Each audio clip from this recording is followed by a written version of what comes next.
I'm Tracy Baxter with today's Record Newswatch. The Town of Wallkill man responsible for the killing of a Middletown man along with two unrelated gunpoint robberies was sentenced for those crimes today in Orange County Court.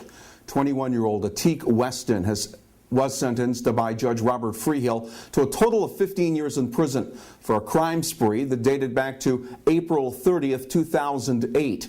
The night when he fatally stabbed Robert Kwiatkowski in the neck as he was walking home from work on Wickham Avenue in Middletown. Weston was 15 years old at the time of that attack. He pleaded guilty to first-degree manslaughter earlier this year. Members of Kwiatkowski's family and supporters were in court today for the sentencing. The judge said that he's the most violent criminal he has seen in quite a while. Even though he was a juvenile at the time, it still does not it does not matter. He still killed someone, left him to die, and he should be, I feel, put away longer than what the sentence has been for 13 years. But we have to we have closure now, and it's time to move on. And Robert's memory will always be with us. We do have memories. I do wish that Atik Weston had showed a little bit of remorse, at least set up an apology of some kind, and instead of the look on his face, which had no type of remorse or emotion at all. He's not a human being. I wouldn't have believed him if he apologized to me, and I wasn't looking for an apology. I just wanted him to realize what he did, because it's not really about me. Like I told him, I can still wake up every day, but my dad is in Goshen Cemetery. Well, he will never be alive again. So, yeah, that's all that really matters. Today's sentencing also included Weston's guilty pleas to a pair of robberies in May of 2012. In the first incident, Weston and an accomplice robbed a woman at gunpoint in Middletown and pistol whipped the victim. Later that month, Weston menaced an elderly man with a pistol, beat him, took his car, and hit him with the car while driving off.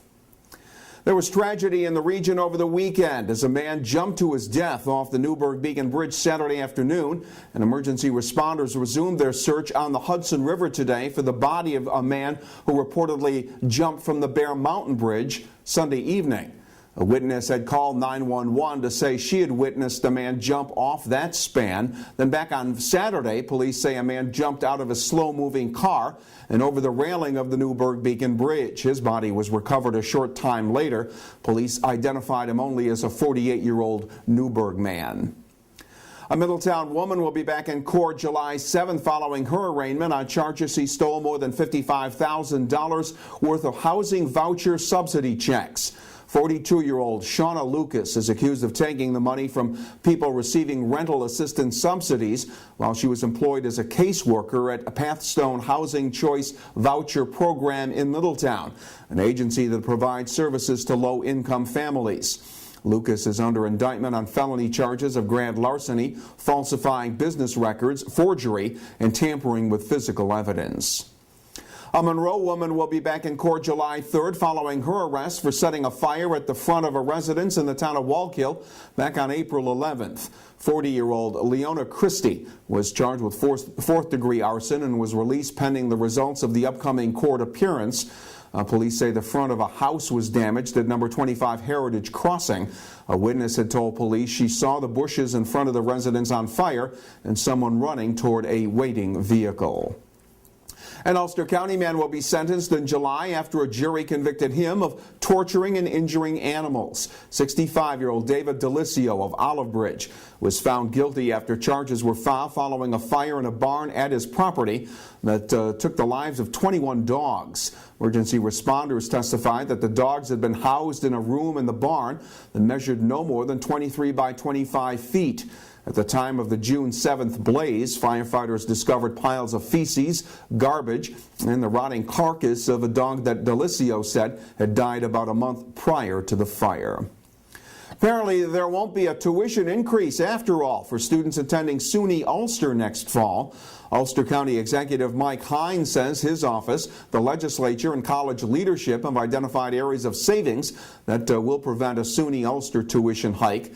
The preliminary college budget included an increase of $100 a year that would have brought yearly tuition for full-time students up to $4,230. Tuition at SUNY Ulster had been going up every year since 2006.